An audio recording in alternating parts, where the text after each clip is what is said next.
नमस्कार बच्चों, आज हम कार्यानुभव विषय में बढ़ई काम के बारे में जानकारी लेंगे। बधी कौन किसे कहते हैं? बधी उसे कहते हैं जो लकड़ी के सामान बनाता है, जैसे मेज, कुर्सी, बेंच, दरवाजा, खिड़की, बेड, स्टंप, बेलन, चौकी वगैरह। इंसान की जरूरत पूरा करने के लिए लकड़ी का इस्तेमाल प्राचीन काल से ही होता आ रहा है। जब मानव जंगल में रहता था तब उसे लकड़ी बहुत ही आसानी से मिलती थी। उन्होंने प्राचीन काल में लकड़ी को आकार देने वाले औजारों का भी आविष्कार किया था। उन्होंने एक हथियार के रूप में पेड़ के बड़े ऊंट का लॉग का इस्तेमाल करते थे। इसी ऊंट के से संकट के समय नदी के दूसरी ओर जाने के लिए इस्तेमाल करते थे। छोटी डालियों को जलाकर ठंडी से और जंगली जानवरों से अपना बचाव करते थे। जैसे जैसे मनुष्य आगे बढ़ता गया, उसने सबसे अच्छे औजार की खोज की और उनके उपयोग के कौशल्य का अधिग्रहण किया, जिससे उनके काम के लिए इस प्राकृतिक संसाधन लकड़ी का बेहतर उपयोग हुआ। लकड़ी के प्रजातियों का अध्ययन किया, हर लकड़ी के प्रजाति के फायदे और नुकसान को जाना। यह इतिहास बहुत ही रोचक है। हर साल इस विषय पर खोज बढ़ रही है। यदि किसी पेड़ के अंतहीन उपयोग को एक साथ दर्ज किया जाता है तो इसे पढ़ने से आपको लगता है जैसे आप एक वैज्ञानिक द्वारा बनाए गए सपने में जी रहे हैं।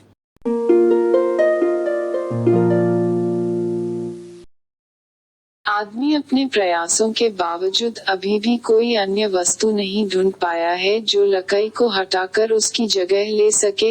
लकड़ी के प्रकार और गुणवत्ता तय करने के लिए लकड़ी का वजन, रंग, सुगंध और बनावट, इन विशेषताएं लकड़ी के प्रकार और गुणवत्ता को निर्धारित करने के लिए उपयोगी है, लेकिन पर्याप्त नहीं है। जब लकड़ी को चित्रित और पॉलिश किया जाता है तो लकड़ा कौन सा है यह पता नहीं चलता है। पूरी तरह से परीक्षा के बिना एक इमारत के लिए इस्तेमाल किया जाने वाला लकड़ा कुछ दुर्घटनाओं का कारण बन सकता है।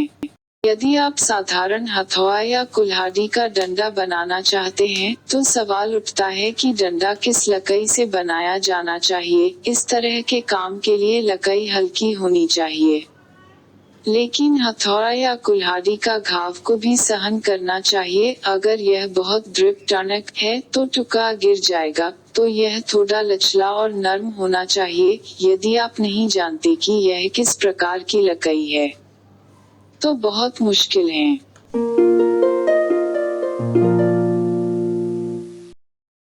लकड़ी काम में और समस्या देखेंगे तो लकड़ा अच्छी तरह से सीजनिंग किया है या नहीं, उसको कीट ना लगे इसलिए कुछ उपाय किया है या नहीं, और खोखला तो नहीं, उसको कैंप गॉट वगैरह है आदि समस्याओं का उल्लेख कर सकते हैं। लकड़ी अगर गिली है या उसको अच्छी तरह से सीजनिंग नहीं किया है तो यह झुकता है और दरार आ जाती है। लकड़ी में अगर कीट अंदर ही रह गई है तो लकड़ी को कीट अंदर से खोखला कर देती है और नुकसान पहुंचाती है। गांठ औंख से दिखाई देती है, लेकिन पहले बताई गई खामियां अगर समय पर ध्यान नहीं दिया तो परेशानी हो सकती है।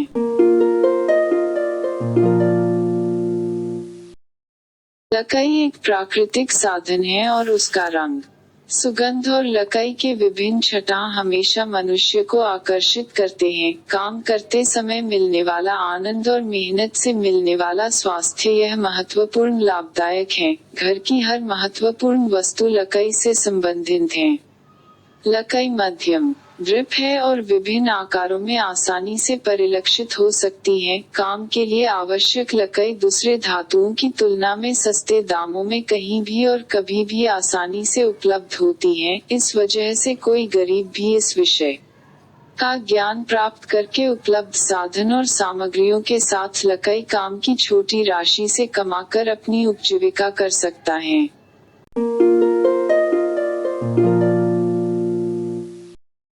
प्राचीन काल में समाज को पहले से मौजूद मानदंडों के अनुसार ही काम करना पड़ता था, मतलब दर्जी को कपड़े सिलाने चाहिए, लोहार को लोहे की वस्तु बनानी चाहिए, कुम्हार को मिट्टी के बर्तन बनाने चाहिए और बधी को लकड़ी का काम करना चाहिए। लेकिन आज स्थिति बदल गई है, पैदा हुआ हर व्यक्ति अपने मन के अनुसार काम चुनकर उस काम में कौशल्य प्राप्त करके प्रगति कर सकता है। औद्योगिक प्रशिक्षण और तकनीशियन राष्ट्रीय समृद्धि की बुनियाद है। देश में कुशल कारीगर और तकनीशियन यदि नहीं तो इस देश में औद्योगिक विकास नहीं होगा। इसलिए सरकार ने युवाओं के लिए व्यावसायिक प्रशिक्षण संस्था शुरू किए हैं।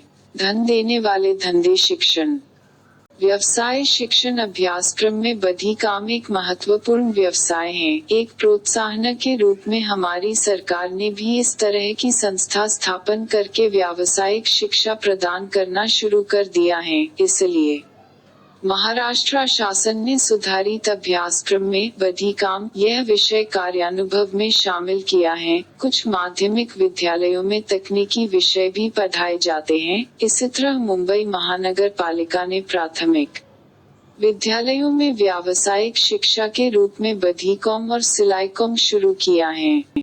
मुंबई महानगर पालिका स्कूल में आने वाले छात्रों की आवश्यकता ध्यान में रखते हुए इस विषय को और अधिक स्कूलों में उपलब्ध कराने की योजना है। इसके लिए सभी व्यावसायिक स्कूलों द्वारा इसका उचित कार्यान्वयन सुनिश्चित करने के लिए प्रयोजन किया गया है।